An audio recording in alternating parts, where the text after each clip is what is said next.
deal with the issue of discouragement, because God cannot use a discouraged person. When you are discouraged, you miscarry. Anytime you get discouraged, you miscarry.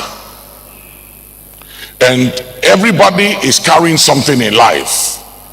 I'm carrying a heavy cargo in me. See, I'm carrying a heavy cargo.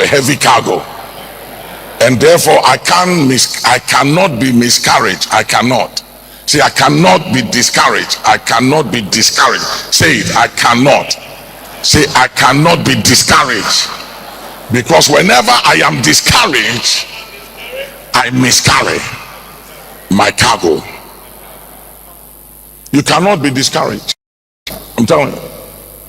And hear me, discouragement is the trusted weapon of Satan, and is the last weapon Satan deploys against you before you enter your promised land. And so many people have missed it in life because of discouragement. And many things can make you in life, many things can hit you that will cause you to be heavily discouraged, and you wish to give up on life. And I've been there several times in the past 35 years of preaching. I've been in places and I've been in seasons and moments of my life that I wanted to quit and I wanted to give up. And just after that moment of discouragement was the greatest triumph of my life and the greatest breakthrough of my life. Are you hearing me, somebody? You can't afford to be discouraged, because discouragement is a luxury you can't afford. Discouragement is dangerous because discouragement attracts a suicidal spirit.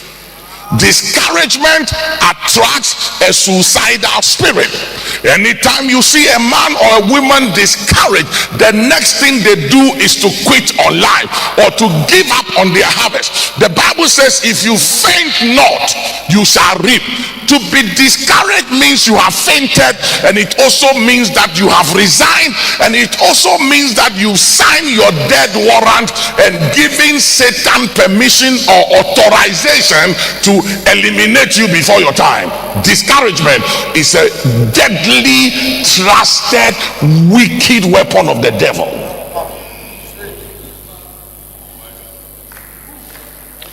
And it doesn't matter how strong you are, it's a weapon and it's a spirit that when it hits you, you don't think as you ought to think, and you don't speak as you ought to speak. Because a discouraged person says something like this. I'll show you in the Bible. I wish I died.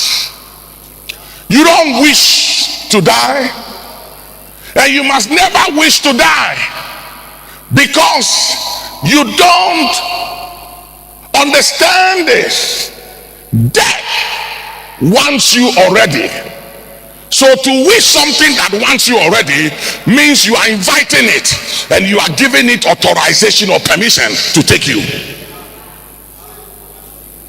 You have to be careful when you are discouraged what you say, because anytime you are discouraged, when you open your mouth, remember that you are on trial, because words are vehicles, words are carriers, words are tools and are weapons that will be deployed against you. So whenever you discourage, please be careful of what you say, because discouragement attracts a suicidal spirit.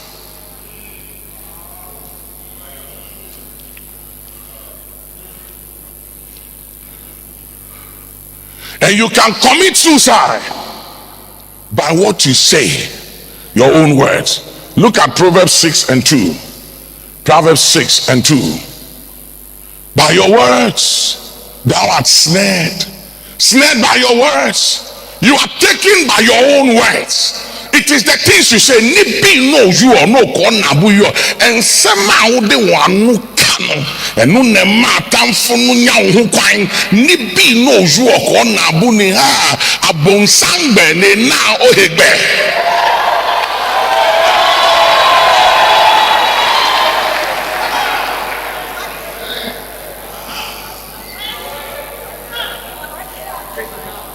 You have to be careful, and I'll show you in the Bible a high priest who had believed God for a miracle for years.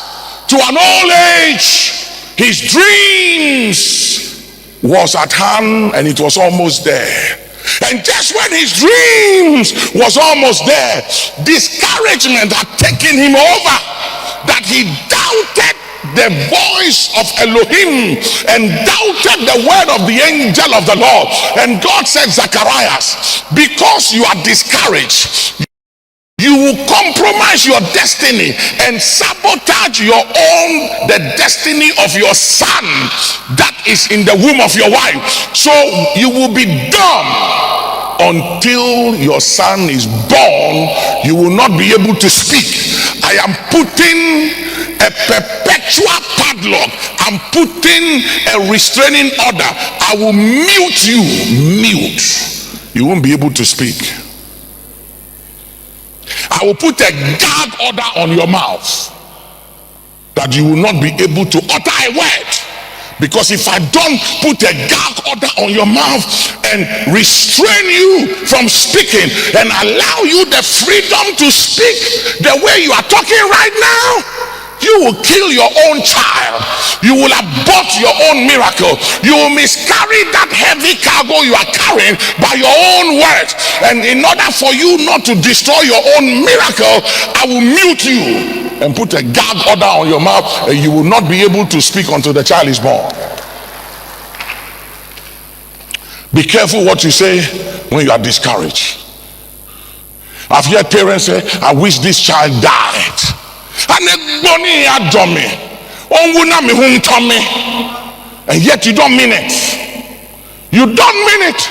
So if you don't mean it, why are you saying it? Never say what you don't mean, because what you say can be used against you. That's why in America, when the police arrests you, the first thing they read your rights to you and warn you to be careful what you say, because anything you say can be used against you. All truth is parallel. The Bible says, my people are destroyed for the lack of knowledge. Ignorance of the truth is no excuse. You cannot say, because I don't know, I've just said it and I was upset so I spoke. No, the Bible said that you are accountable for your words. You just can't speak, because words are vehicles. Somebody say, words are vehicles. They are vehicles. They are vehicles. They carry a message.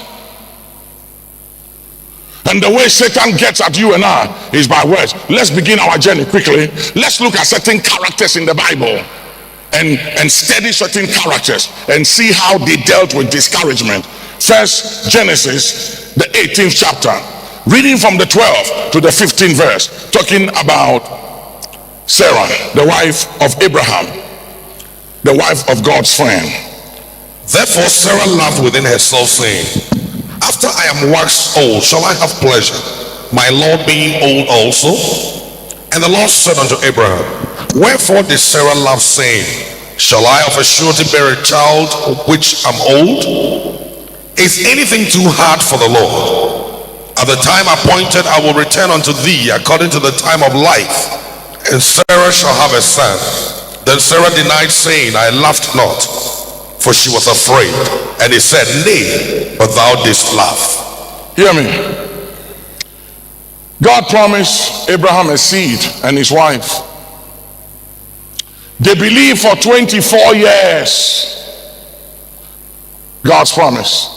A year before the promise came to pass, God came to town and there was a divine visitation, and God visited Abraham. Just a year before the promise came to pass, to prepare him that this thing that you have waited 24 years for is going to happen the next year.